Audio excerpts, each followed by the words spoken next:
Olá, galerinha, tudo bem com vocês? Guilherme Campos aqui, professor de Educação Física da Rede Estadual do Maranhão.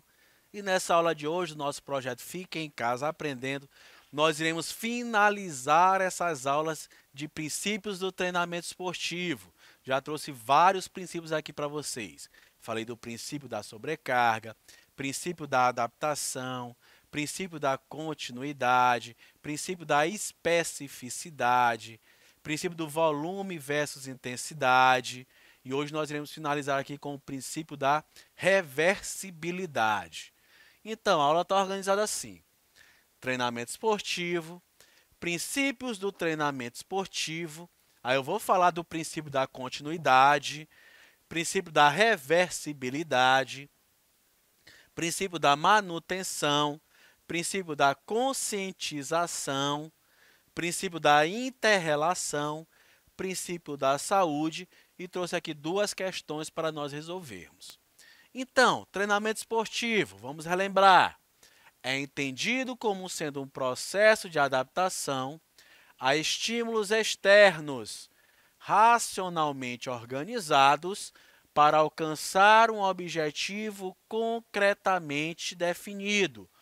E, geralmente, esse objetivo está relacionado com o aumento de rendimento. Eu já falei para vocês em outras aulas que aqui é o principal. O treinamento esportivo ele deve ser racionalizado, ele deve ser muito bem pensado para que o indivíduo sofra todas as adaptações e tenha os benefícios da prática do treinamento esportivo, da prática de exercícios físicos, para alcançar o objetivo. Um objetivo esse que é traçado quando vão ali periodizar esse treinamento. Qual é o objetivo desse ciclo, desse macrociclo, de treinamento aqui? O que o indivíduo quer? Qual é o objetivo? Princípios do treinamento esportivo. Funcionam como norteadores do planejamento, execução, consolidação e controle da preparação de um atleta. Eles incluem todos os aspectos e tarefas do treino, determinando o conteúdo, os meios, os métodos e a organização dos exercícios físicos. É a forma na qual tudo vai acontecer.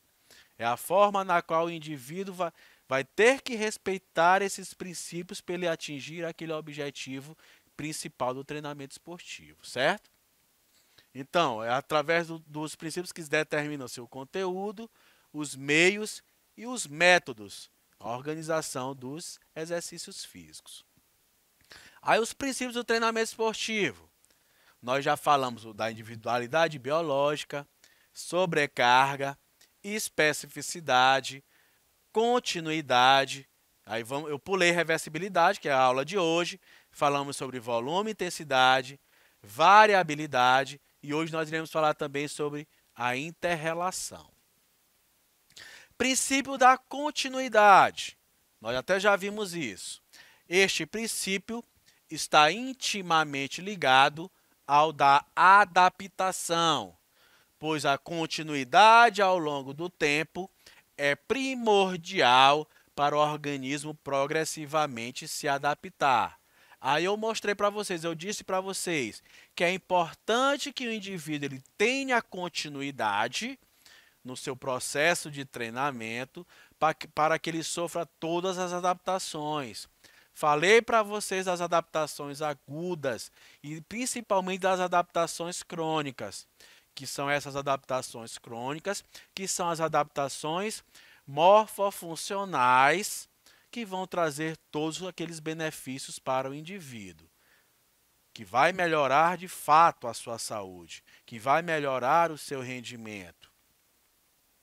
Então, Aí aqui, quando nós falamos de progressivamente se adaptar, a gente pode falar também, a gente pode abordar um pouquinho a questão do princípio da adaptação, do princípio da sobrecarga, que o indivíduo ele vai se adaptando e nós temos que ir elevando sempre essa carga para que o ganho ele seja cada vez maior e nós evitarmos o platô, o indivíduo estagnar ali em determinado rendimento, certo? Então, eu trouxe imagens aqui que são ilustrativas, tá, pessoal? Vamos visualizar esse princípio da continuidade, tanto o princípio da continuidade quanto o princípio da reversibilidade. Vamos esquecer a questão corporal. Vamos imaginar os benefícios que acontecem internamente no indivíduo. O coração, aquele fígado que fica menos gorduroso, que trabalha de forma mais eficiente, tá? Mas aqui são imagens meramente ilustrativas. Aí aqui eu mostro, ó, o Homer Simpson um pouco acima do peso, sem condicionamento, uma imagem que remete que ele está sem condicionamento físico algum, sem uma aptidão física, digamos, fraca, e quando ele tem um processo de continuidade, ó, que é o princípio da continuidade, quando essa progressão dessa adaptação, quando essa evolução dessas aptidões começam a acontecer com a prática dessas repetitivas vezes que esse treinamento vai acontecendo, ele vai o quê? Ele vai melhorar seu rendimento. Então, ele saiu aqui, ó, de um indivíduo que estava com sobrepeso, com uma certa obesidade, para o indivíduo que está aqui musculoso. Imagem ilustrativa, tá, pessoal? Como eu falei, vamos imaginar aqueles benefícios fisiológicos que acontecem no indivíduo, esquecendo a questão da estética. Então, ele continuou, ele se adaptou, ele teve um ganho de massa muscular, que é um dos benefícios da prática de exercícios físicos, de um bom treinamento esportivo, ele teve uma melhora, ele melhorou. Então, o que seria o princípio da reversibilidade? Esse princípio assegura que as alterações corporais obtidas com o treinamento físico sejam de natureza transitória. Assim, as mudanças funcionais, morfológicas e de desempenho das capacidades físicas adquiridas com o treinamento retornam aos níveis iniciais após a sua interrupção. O que é que eu estou falando para vocês aqui, ó? Que se não houver, se não for respeitada, se não for respeitado o princípio da continuidade, o que que vai acontecer? Esse quadro ele vai se reverter. O indivíduo ele vai perder tudo aquilo que ele ganhou. Aquelas adaptações morfofuncionais que aconteceram no corpo desse indivíduo, a melhora do seu rendimento, tudo isso ele vai perder. Tudo isso vai regredir. Então, eu vou mostrar aqui para vocês, ó. Esses efeitos, eles são o quê? Eles são transitórios. Eu falo aqui, ó, por que eles são transitórios? Porque se o indivíduo ele não continuar o estímulo, ele vai ter essa perda. Então, é determinado período. É período pré-determinado. Se ele treinar e parar, ele vai perder aquilo que ele tanto se esforçou para ganhar. Então, é transitório. Daqui a pouco eu vou chegar num conceito de alguns estudiosos, de alguns biólogos que nem utilizam a questão da adaptação. Eles utilizam uma outra expressão. Então, aqui, ó, nós vimos no slide anterior que ele saiu de gordinho para esse corpo. E quando tudo isso se reverte, o que que acontece? Ele volta para o estado inicial. Então, aqui, ó, percebam aqui no slide anterior, ele saiu desse estado para esse. Quando ele teve a continuidade, ele teve uma progressão, ele se adaptou, ele teve os benefícios morfofuncionais que a prática de exercícios físicos traz para o indivíduo. E já aqui, reverteu-se tudo. Ele perdeu, porque ele não teve a continuidade. Tudo foi revertido. O princípio da reversibilidade também vocês podem ver como uso ou desuso. Tem essa classificação também. Então, o princípio da reversibilidade. Esse gráfico aqui eu apresentei para vocês quando eu falei do princípio da adaptação. O que que acontece? Só que eu não vou colocar aqui a questão da supercompensação, da recuperação simples, alguns outros termos. Eu só quero mostrar para vocês o seguinte. No gráfico que eu havia mostrado para vocês, quando eu falei do princípio da adaptação, que o indivíduo vai se adaptando e a gente vai adicionando mais carga ali, ele vai melhorando o seu rendimento, na fase lá da supercompensação. Essa seta aqui, ó, se vocês lembrarem, ela era azul e apontando para cima. E essas ondinhas aqui, ó, ciclava sempre passando por cima do nível de aptidão física do indivíduo. Já aqui, se vocês perceberem, a seta ela está contrária. E o indivíduo está perdendo o seu rendimento. A aptidão física dele está baixando. Olha o que está acontecendo aqui. Ó. No finalzinho nem chega mais no nível de aptidão que ele tinha anterior, porque depende, das vezes, do tempo que ele vai passar parado. Às vezes ele começou a treinar, ele vinha de um ciclo de treinamento que ele parou por determinado período. Aqui ele pode ter parado por um tempo maior. Então a aptidão física dele ficou até por aqui, ó. Ele até ficou pior do que era anteriormente. Então isso aqui é o termo que eu estava falando para vocês, que alguns biólogos, alguns estudiosos falam de adaptação, porque eles falam que a adaptação é algo que acontece no corpo do ser humano, que ele é irreversível. Então eles falam que o que acontece com o ser humano é o quê? É a aclimação. O que seria a aclimação, professor? É uma transformação em curto prazo de tempo, irreversível. Então, aqui não reverteu-se tudo, então o indivíduo sofreu um processo de aclimação. Mas eu estou trazendo isso aqui a título de curiosidade, tá? Vamos ficar com a ideia do princípio da adaptação mesmo. Que o indivíduo ele vai se adaptando à carga, e essa carga ela vai acontecendo de forma progressiva e sempre tem que ir acontecendo o aumento dessa carga, que o corpo ele vai se adaptando para nós não estagnarmos o nosso nível de rendimento, de condicionamento, e que deve ser respeitado o princípio da continuidade. Aí eu trouxe aqui, ó, como exemplo, mas claro que isso aqui ele vai variar de indivíduo para indivíduo. Nós devemos levar em consideração aqui o princípio da individualidade biológica. A gente deve levar em consideração aqui as questões das faixas etárias, por exemplo. Aqui eu coloquei 2 tipos de atividades para mostrar para vocês quando existe a continuidade e quando o princípio da reversibilidade ele acaba aqui atuando. Nessa questão do aeróbico aqui, ó, foi levado em consideração mulheres sedentárias, tá? Mulheres sedentárias que fizeram esse teste científico aqui, ó. Elas tiveram 8 semanas de atividade aeróbica, tá? 8 semanas de atividade aeróbica. E se elas pararem dentro de 4 a 12 semanas, o que que acontece? Elas perdem todo esse esforço aqui dessas 8 semanas. Conseguiram compreender? As mulheres treinaram durante 8 semanas, atingiram determinado grau de aptidão física. Aconteceu aquelas alterações morfofuncionais e elas pararam de treinar. Não respeitaram lá o princípio da continuidade. Então vai o quê? Vai reverter-se esse período de inatividade aqui, ó, dentre 4 a 12 semanas, elas não terão mais essas alterações morfofuncionais que elas sofreram aqui. Certo? Por que de 4 a 12 semanas? Porque vai depender de indivíduo para indivíduo. Cada indivíduo vai responder de forma diferente. Depende do grau de aptidão daquela pessoa. Pesquisas são realizadas com grupos de pessoas. O que identificou-se foi que dentro de 4 a 12 semanas, elas voltaram para a situação o quê? Inicial. Tudo reverteu-se. Em relação ao treino de força, por exemplo, o indivíduo ele treinou por determinado tempo, dentro de 4 semanas ele tem uma perda substancial daquele ganho que ele teve durante determinado período.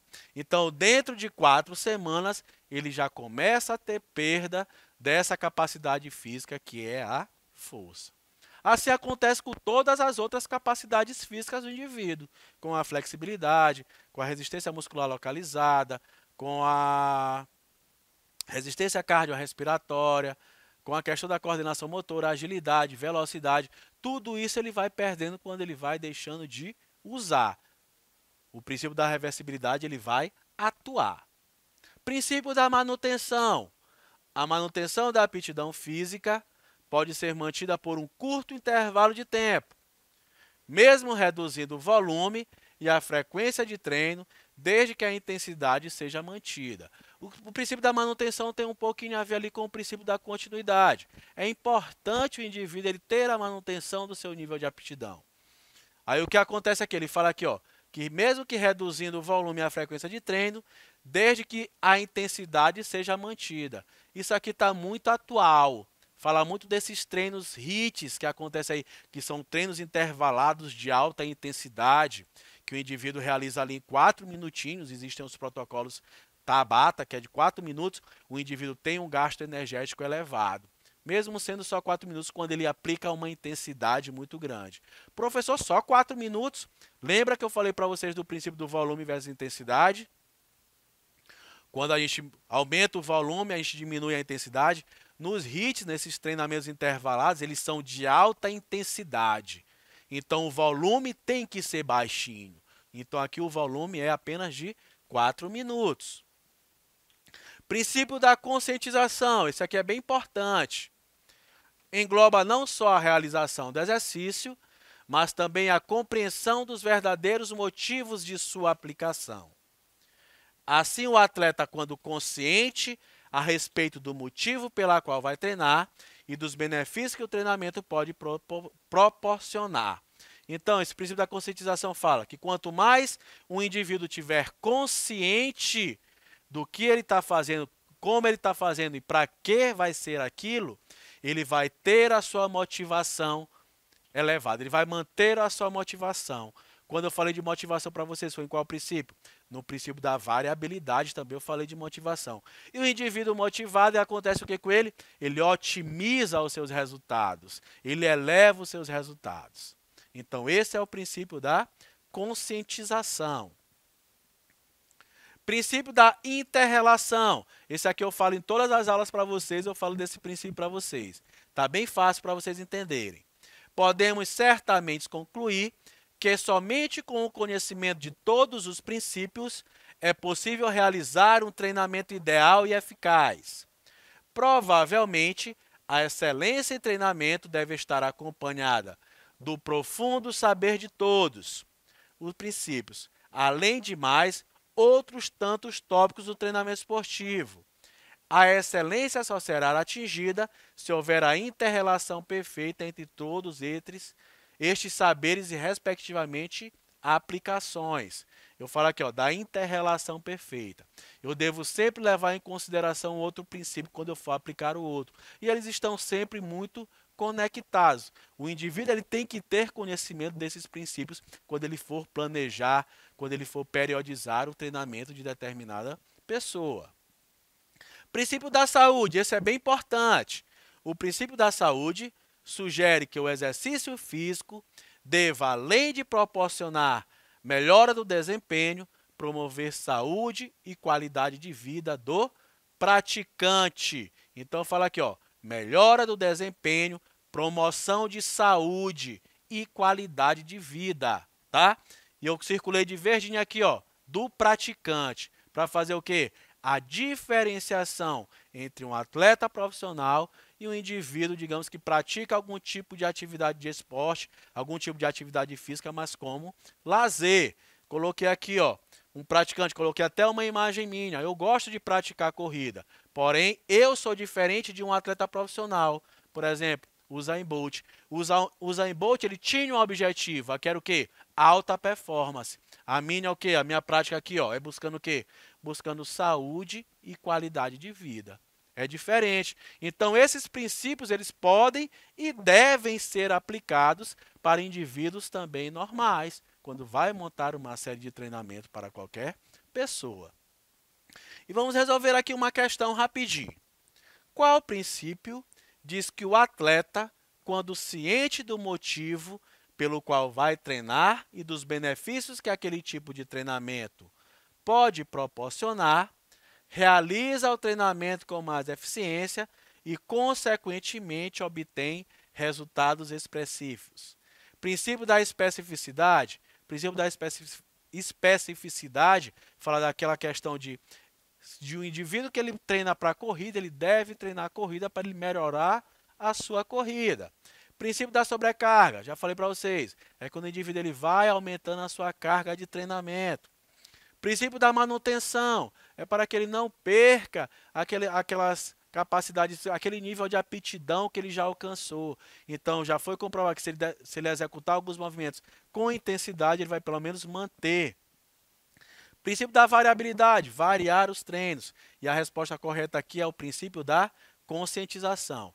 Conscientizou, o indivíduo vai ser mais motivado e ele vai aumentar os seus resultados, otimizar seus resultados. Então, galera, eu vou ficando por aqui. Até a nossa próxima aula. Vamos para cima, hein?